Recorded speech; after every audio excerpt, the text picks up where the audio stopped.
So thank you very much for coming along.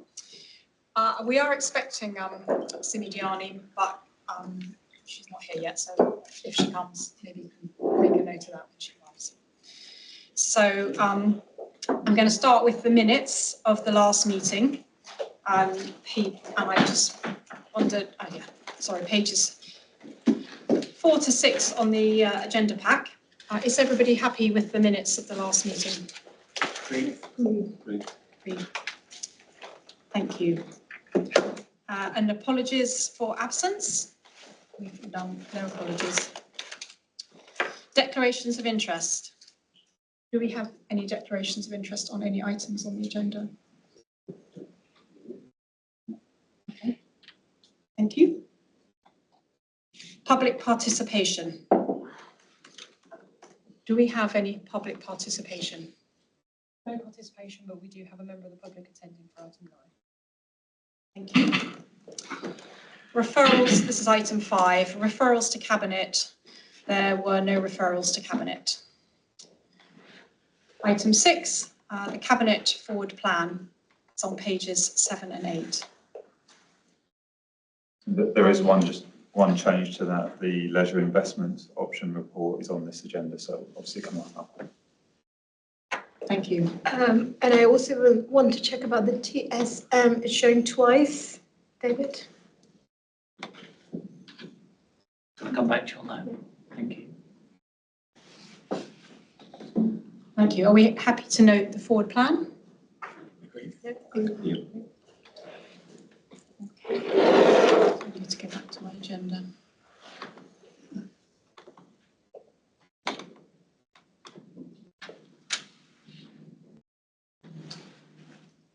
The next item, or maybe the first of the substantive items, I should say, is the downsizing policy. Would you like to introduce that? I can see Paul is in the room, and I would love to say something, but I don't want to take the limelight because he's done a lot of work in it. So. Thank you very much, and thank you, Chair. So this evening we're here to hopefully approve the downsizing policy. In summary, this is a policy refresh from the current Help to Move policy in a opportunity to try and get some of our larger housing stock back into circulation to tackle some of the challenging demands that we have currently through temporary accommodation and the housing register. Through the housing register and homelessness and temporary accommodation, we're seeing an increase in larger families needing 3 and 4 bedroom properties. So this is our opportunity to try and get some of our larger housing stock back. To shape the policy, we completed 2 lots of tenant engagement. One was in person, and it was really refreshing to get some of our tenants in to shape this policy. And to further that, we did an online questionnaire that went out to a large majority of our tenants. And we got a good response rate back from that, and that was able to help shape the policy as well. Essentially, we are offering tenants 2 different options if they wish to downsize.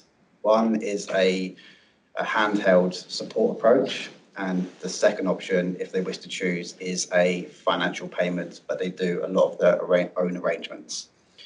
We completed a lot of benchmarking, both locally and nationally, and we will be one of the highest incentive packages within Hertfordshire. So I'm hoping that we were able to get a lot of our larger properties back. So we will monitor the uptake of the new policy to make sure that it falls in line with our current finances and our current budgets, and hopefully see an increase in success.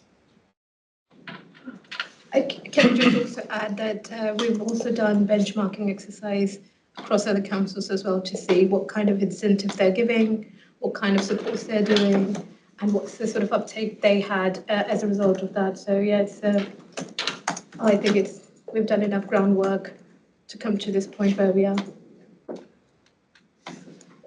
Are there any questions from members of the Cabinet?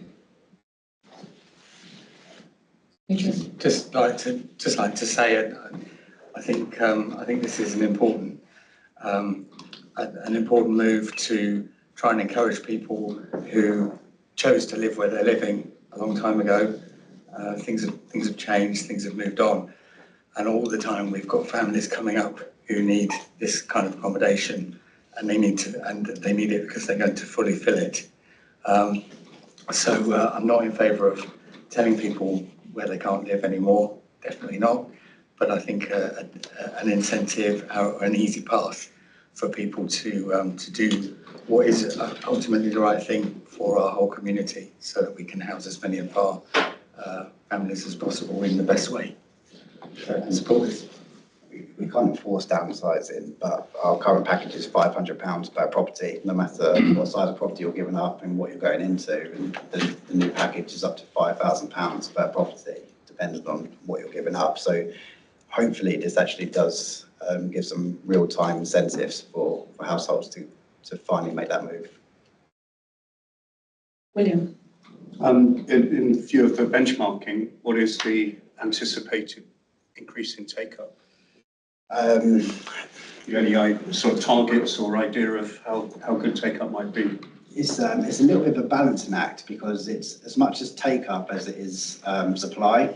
So what we genuinely tend to see is tenants who are giving up their larger properties can be a bit more picky in terms of the property they want to move into. So we normally see them wanting to move into prime location and moving into a bungalow type property. But obviously we only have a certain amount of bungalows and them type of properties in those locations come up throughout the year. So it is a little bit of a supply and demand. So we may see an increase in tenants wanting to downsize, but then we'll only have an infinite stock of what they actually want to move into. So we are hoping to see, in my eyes, a 20 to 30% increase, but it all depends on what properties actually become void for them to move into. Great, well, thank you. I think it seems an excellent policy, and it's definitely the right direction to be going in. Do we have a time when a scale for when we will review the impact of this policy? Yes, so this went to OSC in June, and my colleague Ollie took it to OSC, and one of the recommendations was to develop a leaflet to go alongside the downsizing policy. So we will take that to portfolio holder briefing, Simi, so you can have final sign off on it, and we're looking for a 1st of September release date for the new policy. Okay, sorry, but specifically, when will the council be reviewing, or when will officers be reviewing the impact of it? So 6 months, a year, 2 years? I think initially it needs to be 6 months, because we need to make sure, because at the moment we've got current budgets set up for the current policy. So we just need to make sure that our budgets are in line now and going forward. So for me personally, it will be 6 months, and then the year after that. Okay, thank you. Well, did you want to Yeah, just to add to what Paul said, his team will be keeping an eye on this very closely. We've got figures in terms of uptake over the last 3-4 years, so it will be monitored on an ongoing basis, and will form part of their budget setting process. So it will be monitored as we go along. It is difficult to anticipate what the uptake will be. The plan is to have a kind of structured communication approach to get it out there, which could result in some, quite a lot of initial interest, but it'll be ongoing monitoring sort of throughout the year. Thank you. Andrew? Just a quick question. Under heading 2 here, it says that 31 people took up the scheme in 23-24. And I think you said it was £500 flat, whatever you took it up. Yeah. But then going down the page, it says that the current scheme for that year cost £35,000.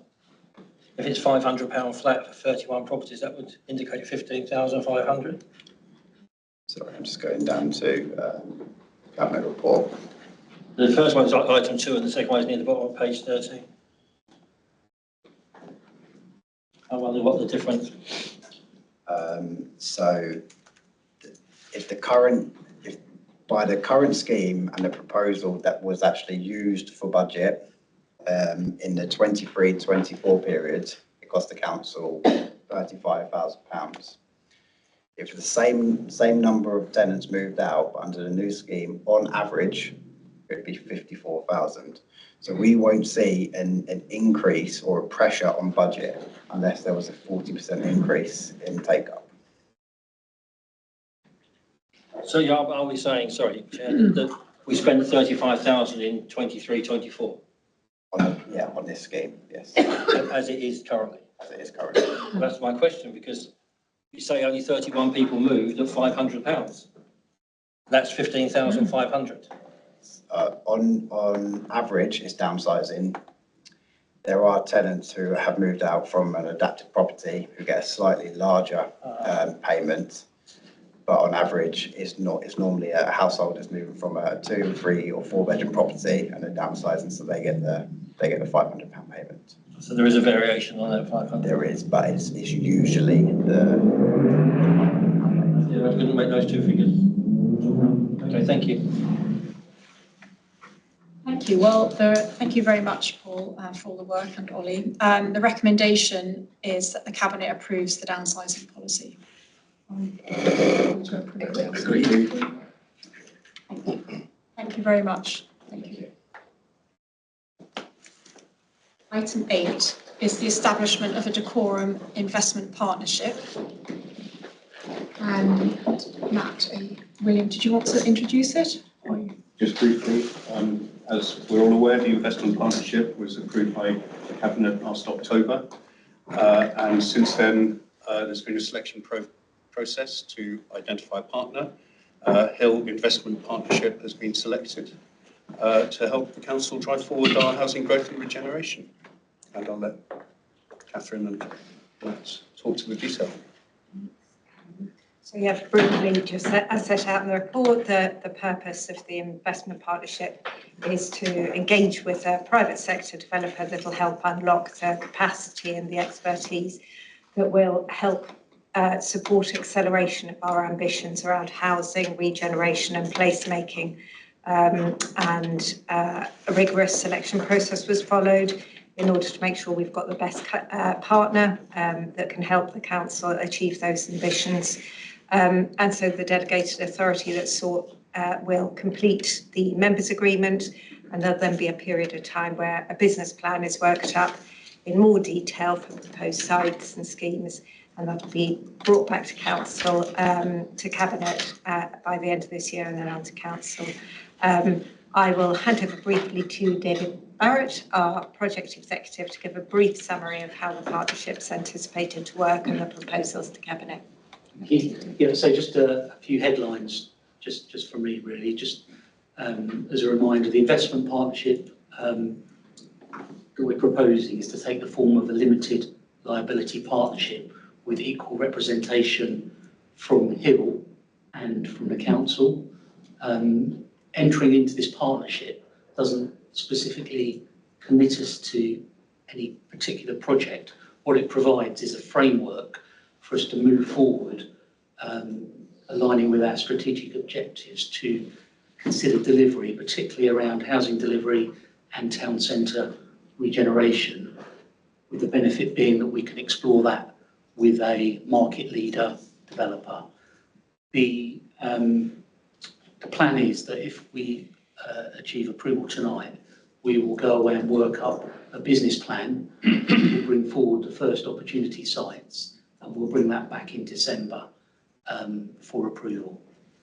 So just as a reminder, in terms of the approach, really the approach is around delivering against the council's objectives of scaling up and diversification. We've obviously got the challenges around the HRA and funding development going forwards. So this is an opportunity to share the risk and consider other capital opportunities. And as I said earlier, we've got the benefits of Hill at an early stage, bringing all their lessons learned into the development process. So the paper, in essence, seeks approval for the council to enter into the limited liability partnership with Hill Investment Partnerships Limited. It requests approval for delegated authority to complete further contractual and legal documents, including the members' agreement, and it requests approval for a budget of 150k for for the costs associated with this initial business development phase. There's also a couple of other items to note around ongoing operating costs, around a figure of about 140k per annum that will be the council's share of the operating costs for the partnership. And also that within your paper you'll see there are 3 board members identified that will sit on the partnership board. They are the Strategic Director for Corporate Commercial Services, Catherine, Strategic Director for Housing and Property Services, which is Natasha Beresford, and Strategic Director for Place, which is Di Southam. Happy to take any questions. Very much.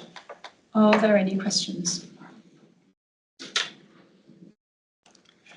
Adrian. I have a comment in support of this.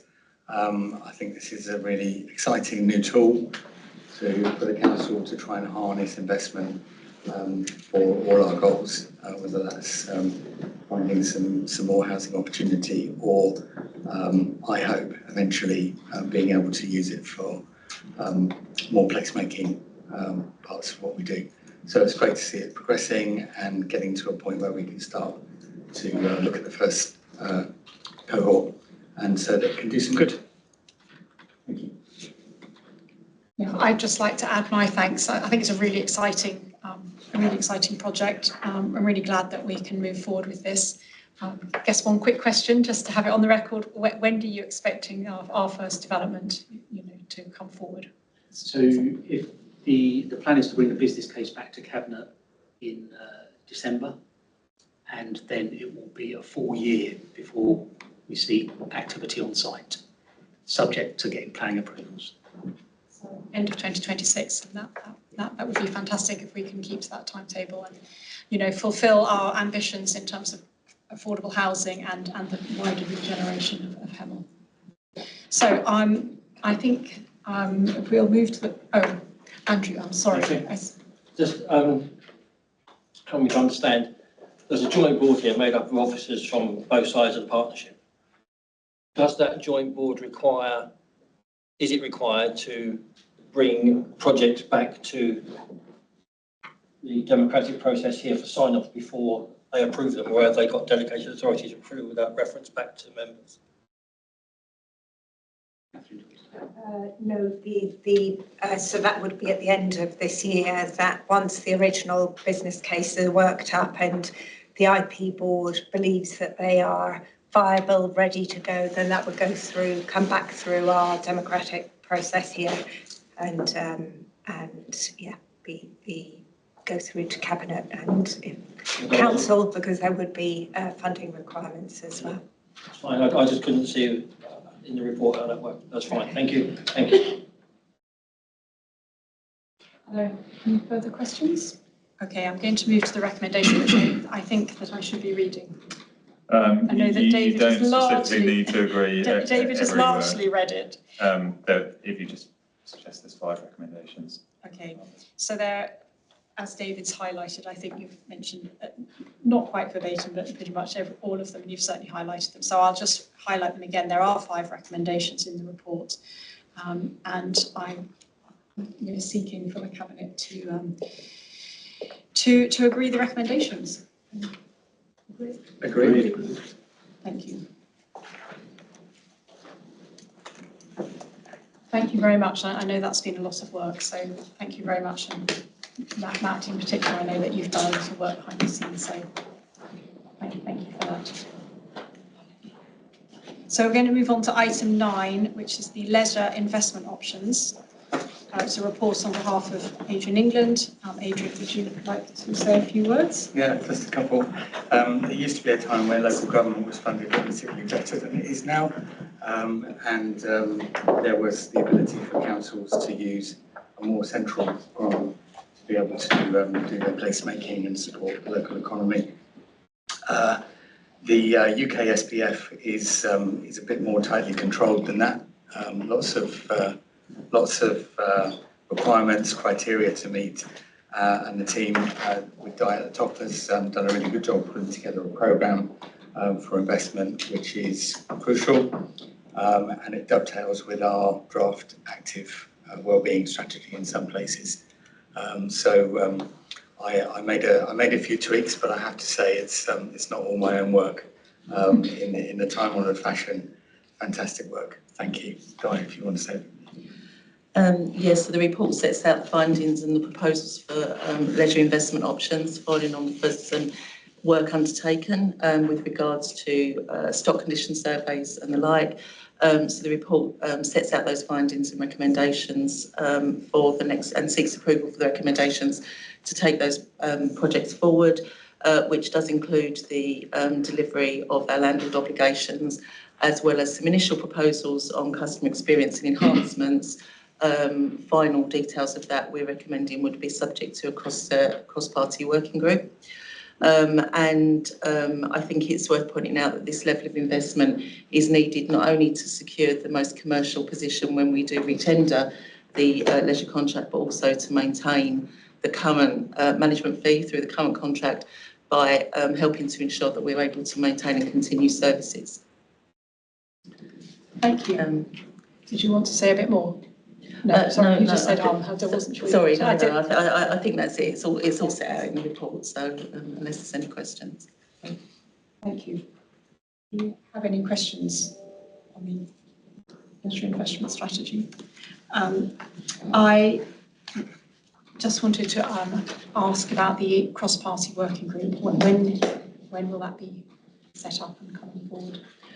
We will set that up following on from approvals tonight and subject to the recommendations from Cabinet as to the makeup of that cross-party group or advice that we're given on who should be invited onto that working group.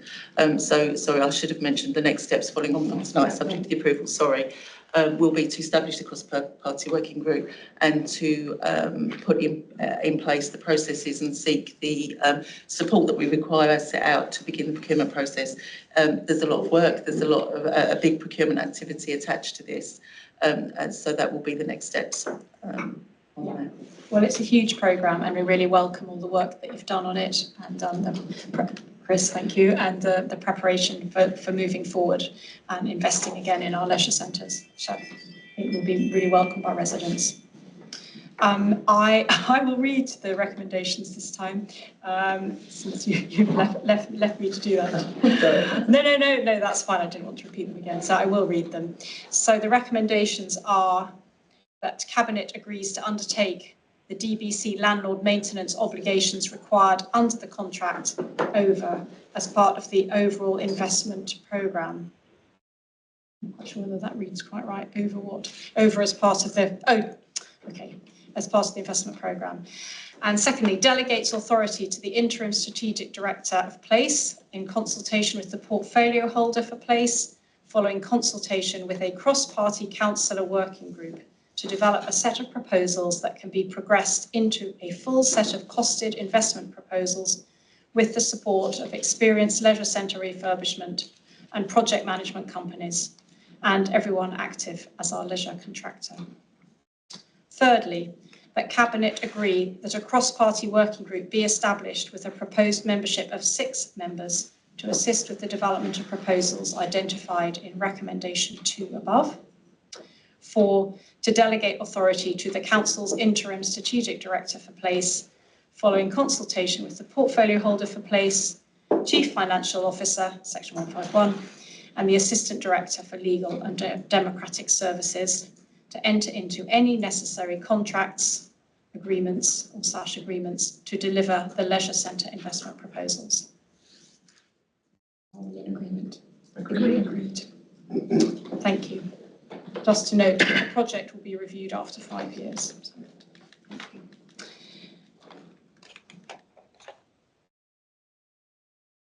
So we'll now move on to item 10, the UK Shared Prosperity Fund allocations for 2025-26. Again, we're over to Adrian England to introduce this. Thank you. Just a couple of words.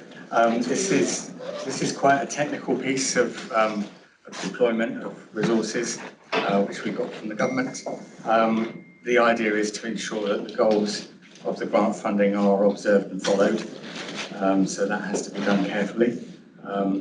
thank you to officers for carefully including all of our delivery partners. And I was particularly keen to include some support for Hempstead and Tring towns' prosperity, and also to create the possibility of some placemaking legacy in a prospering Hemel Hempstead. But I'm sure Diane will give a bit more detail on this. No, I think you covered it off. The only thing that I'll add is that when we were recommending these proposals, we did give consideration to all the criteria required upon us in terms of, as set out in the report, in terms of the funding and how the funding is allocated and applied, and the objectives, and working with our delivery partners in the voluntary sector and broader, as Adrian has said. We have notified the partners of the recommendations in Night in advance of being published, because we weren't able to fully fulfil what they'd submitted bids on, and it has been well received and positive feedback from those delivery partners in terms of the amounts we were proposing and recommending to allocate to them. Great. Well, that's fantastic, thank you. Are there any questions on this item? In that case, I will move to the recommendation that Cabinet notes the award of £576,888 of funding under the UK SPF to the Council. 2, provides approval for the proposed project and the funding allocation lists as set out in Appendix 2. And thirdly, delegates authority to the Strategic Director for Place, following consultation with the portfolio holder for Place, to allocate any unused funding or any underspends. Agreed. Agreed. Thank you. Thank you very much, Diane. Right, we'll move to item 11, the development and governance of a regulatory action plan. Going to be introduced by Sim. Thank you. So this is a regulatory plan. If you'll remember, we received C2 back in February, and since then we've been working towards C1, basically, I should say. So there were recommendations made by the regulatory body, how we basically document our success in terms of how we keep a consumer standard, how do we record our relationship with our tenants, in terms of how we record complaints, and lots of other things anyway. In the background, David and his team has worked really hard and prepared a program, and they keep regular touch with regulators to keep on an update, and hopefully we would be able to reapply for regrading. But I don't want to take the limelight from David, so I'll pass it to David to go through further. Thank you. Yeah, thanks, Cindy. I think you covered it all really. Obviously, really exciting piece of work.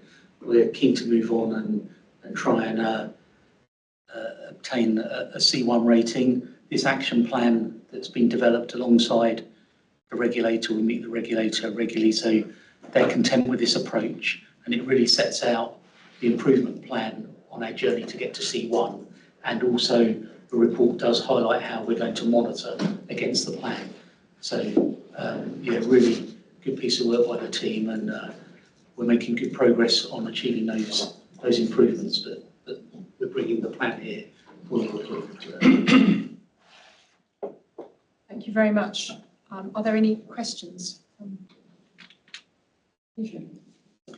Yeah, again, not so much of a question, but a comment. It's right to draw out that Dacorum achieved highly and was early to achieve the C2. The C2 may sound to anyone who's not initiated as if it's not the top mark, but at the time it was. And I think we're really keen to try and get the top mark if we can, not just for pride in the borough, although that's probably reason enough, but also because it encourages others to try and improve standards. So it's great to see how much ambition this borough now has, and I think this is a real sign of it. Thank you. Well, no, and my thanks too for all the work you've done on this. I think it's really good to show the ambition to move to a C1, and not only is it good for the borough, but it's good for all the residents too, living in these accommodations. So that's great. Is there a timescale for it, for when you might reapply, we might reapply? Right, so the action plan does have forecasting dates that we're aiming to achieve, so that's all set out in the plan. And what our understanding is, the regulator doesn't come in and do a full re-inspection. They will monitor this plan and tick things off as they're satisfied that they've been achieved, and then there might be an outcome. So at this point in time, I don't want to put a date on it, but we will keep reporting back, and as we get closer to achieving all the improvements, we should be more sort of confident in the date. But if you look at the plan, the last action completes in the spring of next year. So that's broadly the timeline. That's fantastic. So within a year?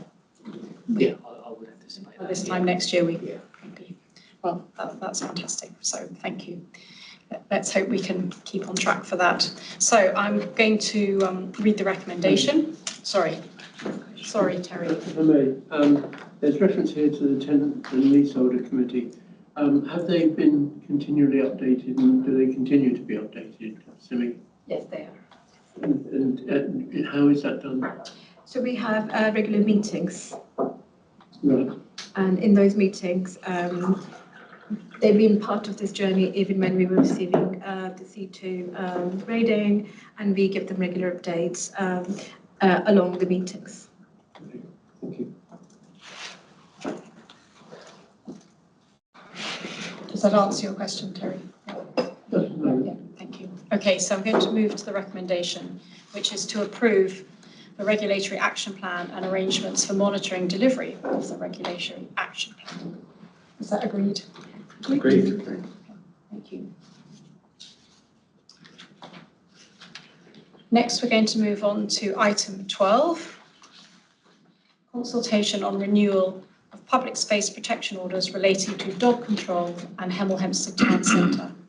I'm going to hand over to Robin Bromham to introduce it. Briefly, this is under the Antisocial Behaviour Crime and Policing Act 2014. Local authorities can issue public space protection orders where there are particular behaviours that need to be prohibited or required. This enables the issuing of fixed penalty notices by qualified officers. These are due to expire on the 28th of July, so this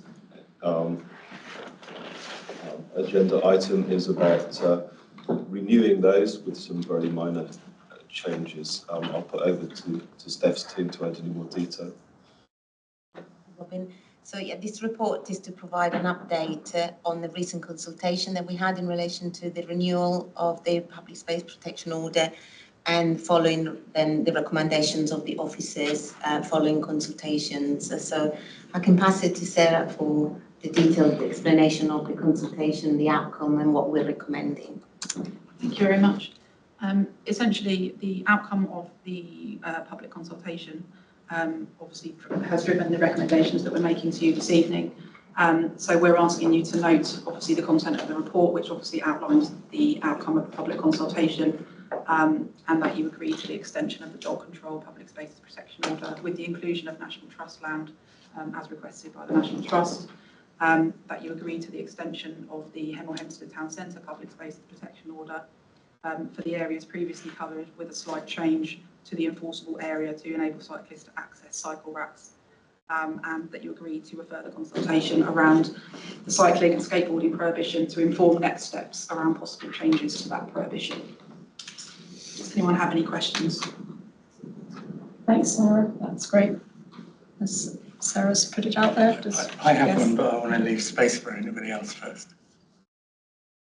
I think it's yours. The floor's yours, Adrian. Fantastic. Will people be able to cycle to the bike racks in town now from Waterhouse Street? Once, obviously, we have to. There's publication that has to go out. Obviously, we have to publicise the fact that the orders are being renewed, etc. So that will all happen. And once that's done, then they will be able to do that, because we're making that slight change to the map so that they can. They will. Assuming you agree. William. Yes, the public consultation on the effectiveness of the dog fouling elements was quite marginal? What is going to be done differently to address the fact that the public seem a bit uncertain about that aspect? We are looking at introducing, it was in the original report, we are looking at introducing metrics and obviously more communications with regards to obviously the activity that we're carrying out. Obviously, historically, it is very difficult to obviously catch people allowing their animals their dogs to foul. That's not a problem that's just in Dacorum, that's a problem across the board, isn't it? Have you got anything you want to add, Ben? Only just to supplement that prohibition would be the prohibition not to have the means to pick up. So, you know, if you're caught basically without a means to pick up your dog poo bags, then that essentially is an offence that could be dealt with by a fixed penalty notice being issued. So, tries to cover that difficulty in catching the first prohibition mentioned by Sarah. Thank you for that. Anyone else? Well, I think it, it's a really sensible policy to extend this and to include the National Trust land, which I know is very much at their request, and I've worked with Paul Miller, so firsthand I know that's very much kind of what they want, and understandably as it's moved from a kind of stick and flick policy to one where it's acknowledged that dog fouling does damage the plants and the fauna in the flora in the National Trust area. Yeah. Oh, I'm sorry. I did look over before I started talking. I did look over before I started talking. Sorry, I was late.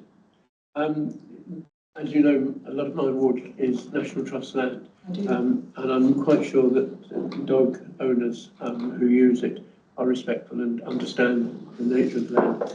However, when you make arrangements for notices or communication elements to be put out so that people actually are aware that this new restriction is coming in. Yeah, I mean, I think we're already in communication with the National Trust about what signage they will have, leaflets and things, and how they can publicise it on their website. So we're already in discussion with them about how that will happen. Good, thank you. Could I just, could you please notify parish councils as well? Yeah, no, I think that's a good point.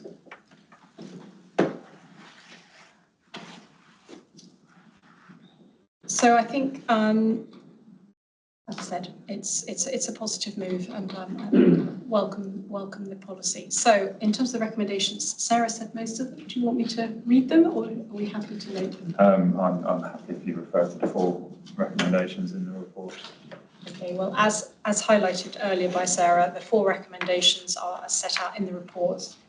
Are we happy to agree them? Agree.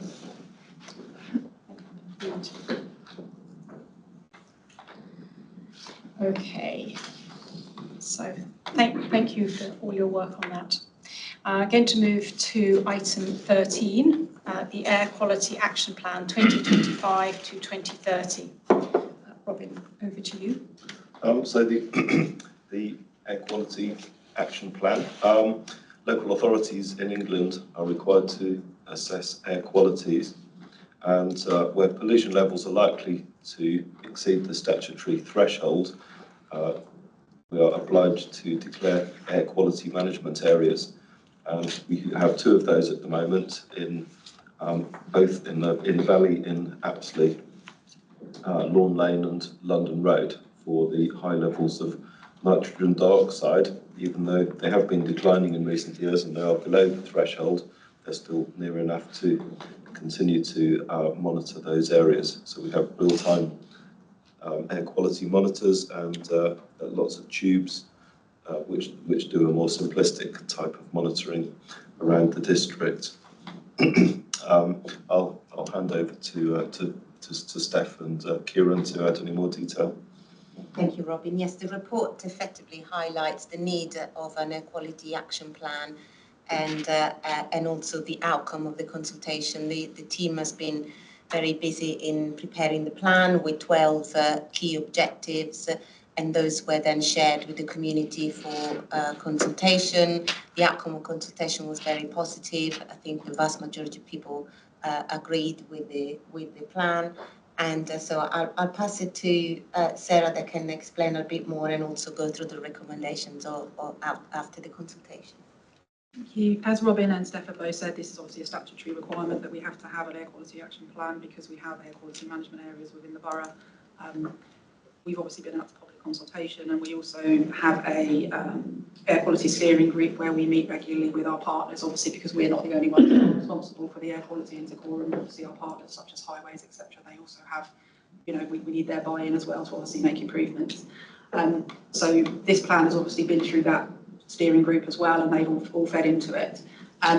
So from our perspective, the only question we have is we would like you to obviously approve the proposed air quality action plan for 2025 to 2030, so that we can then send it to DEFRA and also get it signed off by the head of Public Health at, not the head, the director of Public Health at Hertfordshire County Council, which is a requirement for us to do that.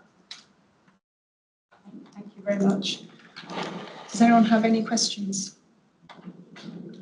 Again, a bit of a statement. I'm really pleased to see a corporate commitment to putting air quality at the heart of decision-making process, particularly in other policy areas such as planning or housing decisions, or including air quality in regional or spatial strategies and local development frameworks. That's important. My other hat's on a county. I'm very aware that there isn't actually a safe level of air quality. So although I realise that we're operating in a framework that, you know, we have an AQMA if we're above 40, but the World Health Organization says 10. So it's a developing area of policy, I think is what they say. Thank you. It's worth, if I can interject there, Councillor England, that last week at Parliament, the Clean Air Human Rights Act went in front of Parliament for the first time, and that is looking to bring national air quality objectives more in line with the WHO limits. There is not a massive desire from central government to do it, since they're getting sued regularly for breaching it in Greater London. So if they lower it even further, there's the risks there. But as a sector, we completely agree that 40 is too high at the moment. But as you rightly point out, we have statutory obligations, and if we go to DEFRA and say we'd like that to be lower, they'd be like, no. Until central government change the legislation, we have to kind of dance to their tune, as it were. But we completely agree that there's no safe limit. It's all about saving the NHS money. Absolutely. Terry, just checking. Do you have any questions? No. Thank you. Thank you very much for your work on this, and it is an important area. Glad we can bring forward this action plan. So the recommendation is that Cabinet approves the Air Quality Action Plan to be sent for sign-off to the Director of Public Health, as you said, at Herts County Council, and submission to DEFRA. Agreed? Agreed. So thank you very much. Item 14 is the Coronation Fields Master Plan delivery. Robin, that's yours as opinion. We wanted to provide best value for money in use of our open spaces, a lot of which have lost a lot of their function over the last decades, and so I asked officers to prioritise what areas could best benefit from improvements. There was also quite a lot of public attention on this area because there was an unofficial parking area next to the doctor's surgery which was being used and was causing accidents and so on. So this plan, I think the officers have done a really good job in coming up with this forward-looking plan, divided it into 2 phases. So that there's when the funds become available, then the phase 2 can be done as well. And I think it will provide very good value for money for the residents. There's a lot of population within walking area, and it will formalise that currently unofficial parking area, which is on old tennis courts. So yeah, it's taking a strategic approach, and so I congratulate the officers. Done a fantastic job, exactly what we wanted, being forward-thinking and proactive. And so if Steph and Ian want to say any more about it. Thank you, Robin. Yes, this is just a way to look at green infrastructure in a strategic way when there are lots of interest for different parts of the open spaces, but also a way to involve the community as well to understand their needs. So we've done a consultation process where we wanted to understand whether also our thinking was aligning with the users and the resident thinking, and so the report is effectively outlining the results of the consultation and created the master plans to respond to that. So I don't know if Ian wanted to say something more, and then the recommendations after that. Yeah, well, I mean, I'll start with a recommendation. So it's asking Cabinet to support and endorse the master plan and to support and endorse the phase 1 priority proposals, to support an agreement be given for the section 106 that's been identified to be used for the relevant phase 1 deliverables, and for Cabinet to recommend to the Council to approve a supplementary capital budget request of 117,000 for the one element of, or the main element of phase 1 that's currently unfunded, which is the car park or the former tennis courts, which has caused, well, we've had significant correspondence from users of that and councillors along with other representatives. The phase 1 deliverables are, as well as that, is installation of a new green gym and refurbishment of the cricket nets. A new footpath that's quite important. Those of you been to Coronation Field, you can walk up and down, but you can't walk round. So that will create a circular route, and we're hoping through liaising with the surgery, we can encourage them to prescribe exercise for their patients. And again, with that is some more bins and benches, so they've got places to rest. And then there's some biodiversity improvements that are additionally recommended as part of the project. The final bit is we presented this to the Bennings End Neighbourhood Association, who we got quite overwhelming support from them. So we feel we've got a good support from the community. There are some other elements in phase 2 where we'll do additional consultation as part of the delivery of that. Fantastic, thank you. Cindy, did you have a question? Yeah, just a very small question. Thank you. Just mentioned anyway that car park, but then you said it's the former tennis ground. So is it a car park then now? It's not. Just want to clarify. It's not at the moment. It's tennis courts. But people still using it as a car People park. still use it. It's quite uneven, to say the least. Thank you for clarifying. Anyone else got any questions? I'm going to take Andrew and Terry before you, Adrian. Okay. Yeah, I'm fully supportive of the recommendations, I think, in the sense that we're committed to spending 400 and something thousand. But when I read that the overall master plan is in excess of 2 million for a small open space, I'm assuming that this is not signing off approval to the other potential 1.7 million pounds to spend, because that seems like a significant overspend on a small site. I'd be very interested in what's in phase 2.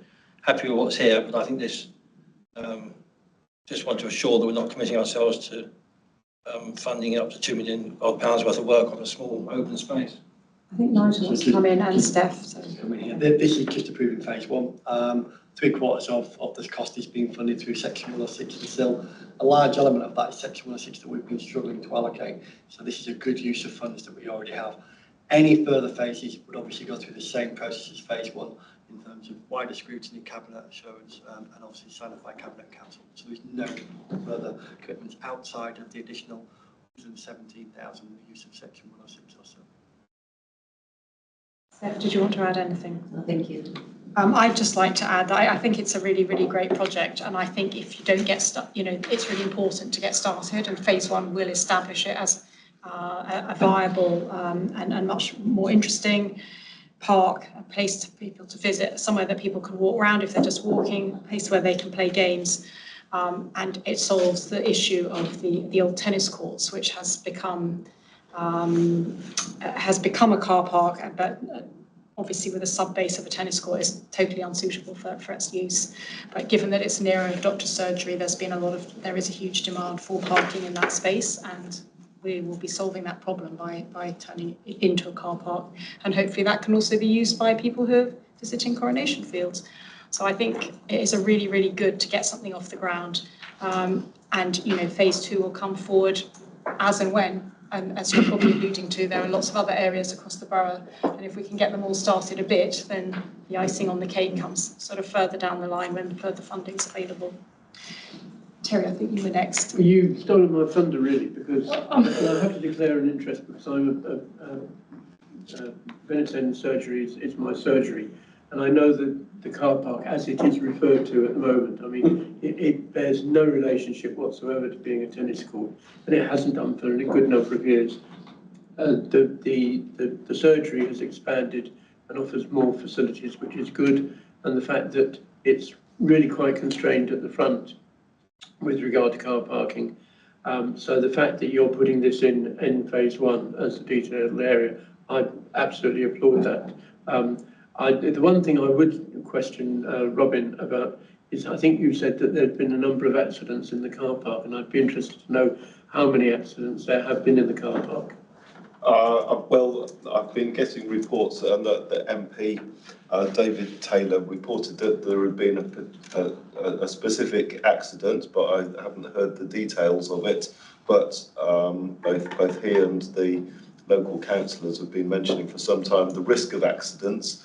So I can only assume that there's probably been other similar ones. If you were to walk across that car park, well, the unofficial car park at the moment in the dark, you would probably put your foot into a rut and twist your ankle. It's only a thin layer of tarmac on the surface, and there's probably been heavy vehicles driven across it which have just sunk straight through the tarmac into the ground beneath. So it's more, you know, we haven't had actual sort of liability that I know of, but it's at risk if it's left, if the status quo remains. Yeah, I just wanted to tease out your statement about that. So it's actually a risk of accidents rather than accidents. And an anecdotal report from the MP of an accident. And I think the local councillors, one of whom's a paramedic, have alluded to accidents. I don't know if that's the same one or different, but it doesn't really matter very much, in my opinion. It's the risk which is the important thing, and the fact that we are now improving that and reducing that, you know, improving the health of the people. If you can find the top surface of tarmac at that car park as it is at the present time, you are very, very clever. But never mind, well done. Thank you. Adrian. Yeah, I just want to take the opportunity to say I think this is a huge credit to Councillor Bromham and Steph Horn for what is, even at the first phase, a landmark regeneration response to a problem which had been left unaddressed until he became the portfolio holder. And it's, I've talked with Robin about Coronation Fields, and I've seen the passion that he's had right from the start of looking at this place, which is basically, you know, a sloping field. And first of all, I think we had the daffodils. And Robin never goes on Facebook, and all of a sudden there was a picture of this like stream of like flame across the fields. So I know he loves that place. And I think this master plan is coherent as a practical response from the team. I particularly like the way we've been able to recognise that some old tennis court surface was being used for parking and had become unsafe. And we found a way through this project to address that. And my final comment would be, it's Wimbledon fortnight, and tonight the last Brit has been knocked out. But at least it's game, set and match to Bromham and Horn in the mixed doubles. No, I 100% echo that. I really thought actually you would have used the opportunity to go into some form of lyrical and say, I wandered lonely as a cloud that floats on vales and hills, and all at once I see a host of golden daffodils. So there you are. Yeah. I think we've taken Cabinet to new heights. I think I was 15 all, actually. Tennyson as well. Robert, did you want to say something? Just briefly to add to the daffodils, one of the things that did inspire me as to the merit of this scheme was that the officers took the initiative to put the swathes of daffodils in, which you can see from the other side of the Gade Valley because it's got fantastic outlooks. And the comments that were coming back on Facebook, people were absolutely thrilled by them. And you're thinking, wow, you know, they've had so little improvements over recent years that if we, you know, adding more, I think will be greatly appreciated. So I think you can take from that it's been very well received. I'm glad you've been able to take it to Bennett's End as well. You said to is there a residents association? Community association. Community association. Yeah. So it's great to hear that they're welcoming it too, and a really fantastic project. And I think, it fits very much with the health and wellbeing agenda as well. And all the more so for them literally being the doctor's surgery as well. They can come out, and those that are able to can take a walk, or as I say, do some sports. So, fantastic, really, really excited about this. And I'm going to I think, Ian, you read the recommendations, didn't you? Yeah, Ian's read the recommendations. So, as a cabinet, are you happy to note recommendations 1 to 4 as set out in the report? Agreed. Thank you very much for all the work you've done on that. Going to move on now to item 15, the provisional financial outturn for 24-25. Yes, I'm pleased to present the provisional financial outturn report. It shows positive outcomes both on the HRA and the general fund, and it's proposed that the surplus is placed in reserves to provide future investment in services moving forward, which is a great outcome.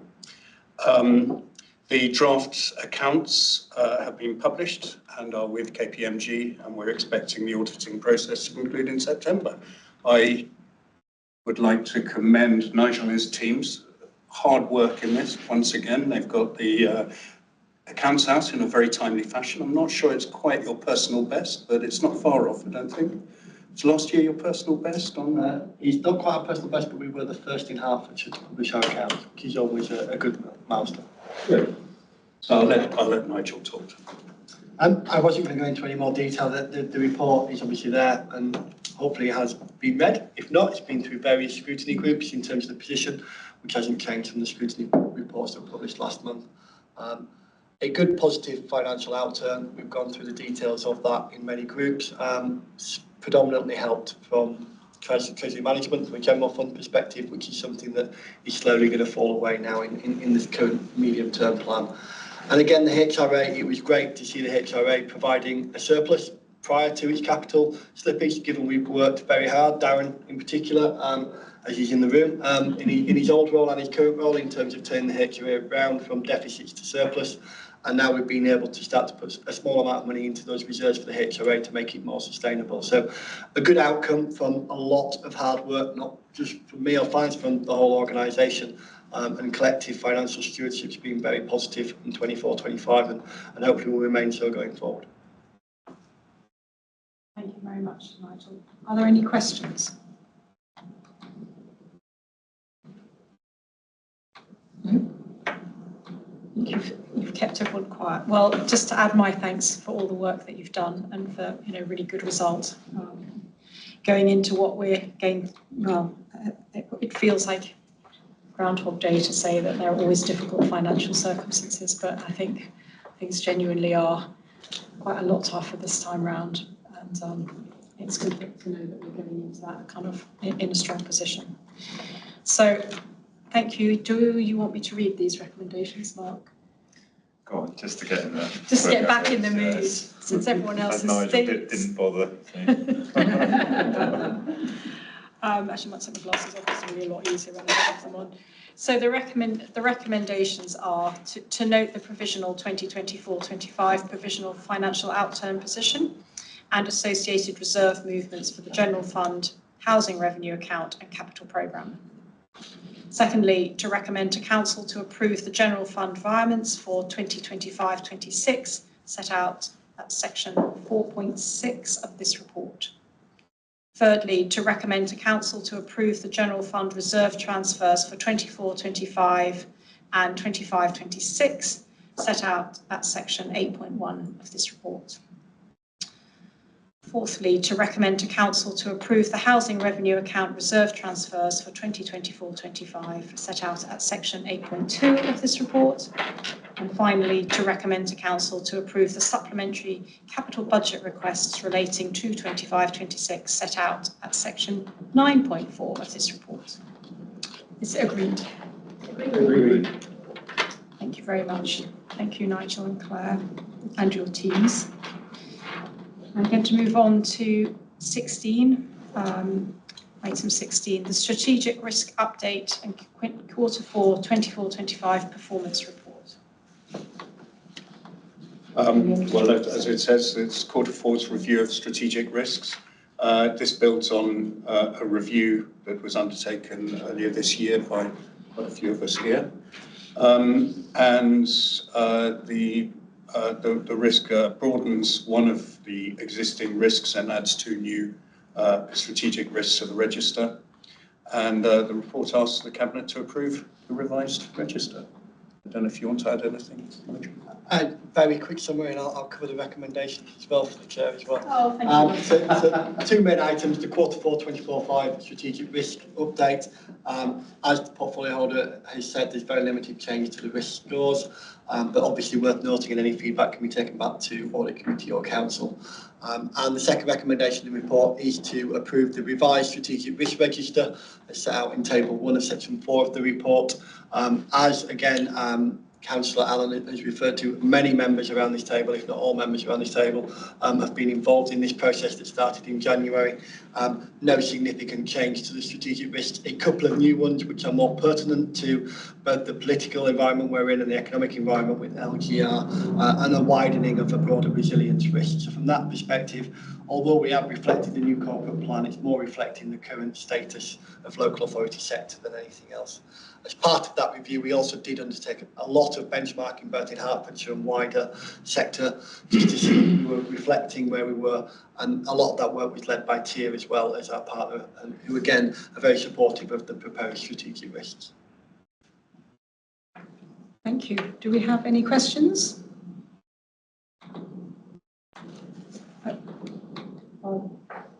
Nigel, thank you very much for all the work you've done on this. And for reading the recommendation. So can I ask that Cabinet recommends in line with, approves it in line with the recommendation as set out in the report? Agreed. Thank you. And the item 17, the final one, is the medium-term financial strategy 2025-26 to 2029-2030.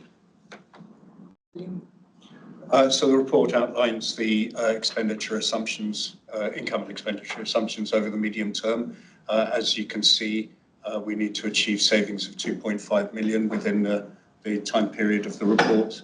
A lot of work has already been undertaken to chip away at those that funding gap, and we currently have 115,000 that we need to make up for 2026 to 27, which is a very good place to be considering where things were 12 months ago. So thank you again to Nigel for all his hard work and number crunching.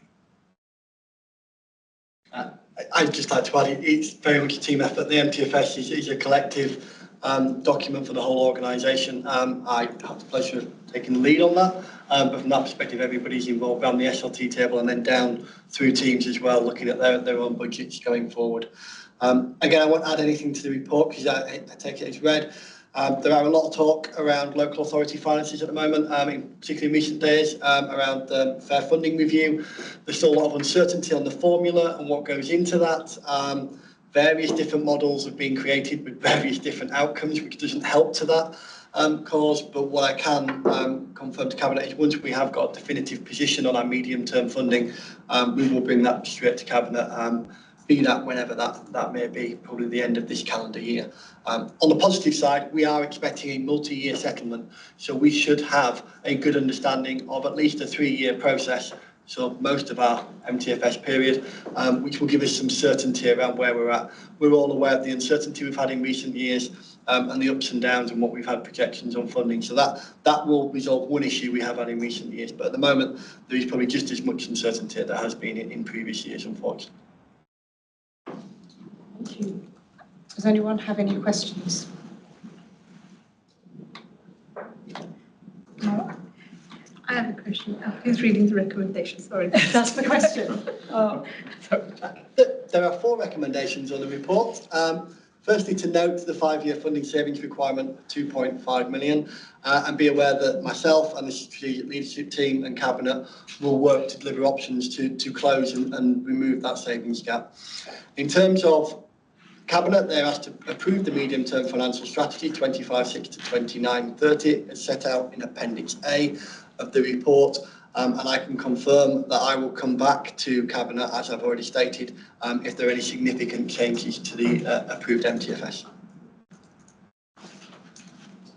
Thank you, Nigel. I think you skipped a bit about that. I amalgamated 2 that were notes. Let's try and get home quickly for dinner, I think. No, that's fine. I'm just going to refer to the monitoring officer here. So, colleagues, are we happy to agree the recommendations as set out in the report and semi-articulated by Nigel? Agreed. Thank you very much. And that is the last item on the agenda. So call the meeting to a close and thank you all very much for all the work you've done and for your participation tonight.